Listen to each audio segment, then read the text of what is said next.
எது உன் மனம் நினைக்கிறதோ அது உன் வாழ்க்கை உன் காலடியில் கொண்டு வந்து போடும். எதை நினைக்கிறாய் என்பதிலே நீ கவனமாக இரு. உன் கவனம் சிதறுகிறது. பாய்ஸ்க்கு சொல்ற, உன் கவனம் சிதறுகிறது. யாருக்கு கவனம் சரியாக இருக்கிறதோ அவர்கள் தான் வாழ்க்கையில் ஜெயிக்க முடியும். கவனத்தை சிதறுகின்றவர்கள் வாழ்க்கையை சிதறடிக்கிறார்கள். ஒரே நிமிஷம் தான், ஒரே வினாடி தான் கவனம் சிதறனா ரோட் ஆக்சிடென்ட். ஒரு நிமிஷம் தான் சிதறனா ட்ரெயின் மிஸ். 1 hour தான் சிதறிடுச்சுன்னா எக்ஸாம் எழுத முடியாது. ஒரு நாள் தான் கழுத்து போடலன்னா சீனியாரிட்டி கிடைக்காது. 1 year ஃபெயில் ஆனவங்களை போய் கேட்டு பாருங்க, என்னன்னு தெரியும்.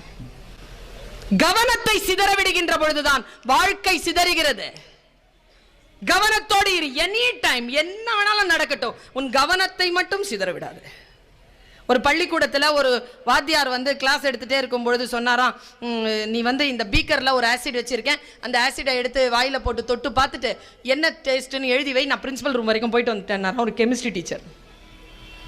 எல்லாரும் ஓகே சார்ன்ட்டா. டீச்சர் வெளில போனால் போதும் அவங்களுக்கு. ஓகே சார்ன்ட்டா. ஒருத்த மட்டும் கேட்டான், சார் ஆசிடுங்கிறீங்களே தொல்லாமா வாயிலன்னு. டேய் விஷமா கொடுப்பேன், தொட்டு எழுதுறா அப்படின்ட்டு போயிட்டார் அவர். எல்லாரும் புளிப்புன்னு எழுதி வச்சாங்க. மாஸ்டர் உள்ள வந்தார். என்னடா என்ன டேஸ்ட் அப்படின்னாரு. புளிப்பா இல்லையே அப்படின்னு நேராக போய் பீக்கர்லேருந்து அவர் வாயில் வச்சுட்டு டேஸ்ட்லெஸ்ன்னு எழுதினாரு. எல்லாம் இல்லை இல்லை சார் புளிப்பு சார். டேய் புளிப்பு இல்லைடா டேஸ்ட்லெஸ்ன உடனே எல்லாரும் மறுபடியும் வேணா நான் டெஸ்ட் பண்ணி பார்க்குறேன் சார்னு எல்லாரும் மறுபடியும் ஒரு சொட்டு வாயில் போட்டுக்கிட்டாங்க.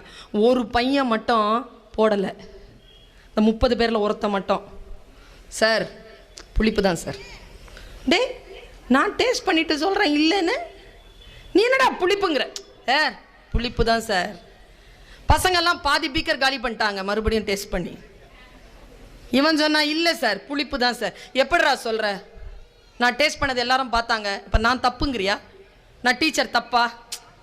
இல்லை சார் நீங்கள் தப்பு பண்ண மாட்டீங்க, ஆனால் ஒன்றே நடந்துருச்சு சார், நீங்கள் டேஸ்ட் பண்ணவே இல்லை சார். டேய் கையை போட்டு வாயில் வச்சேனடா. இல்லை சார் நீங்கள் போட்ட விரல் வேற வாயில் வச்ச விரல் வேற சார்னா. இதுக்கு பேர் தான் கவனம்.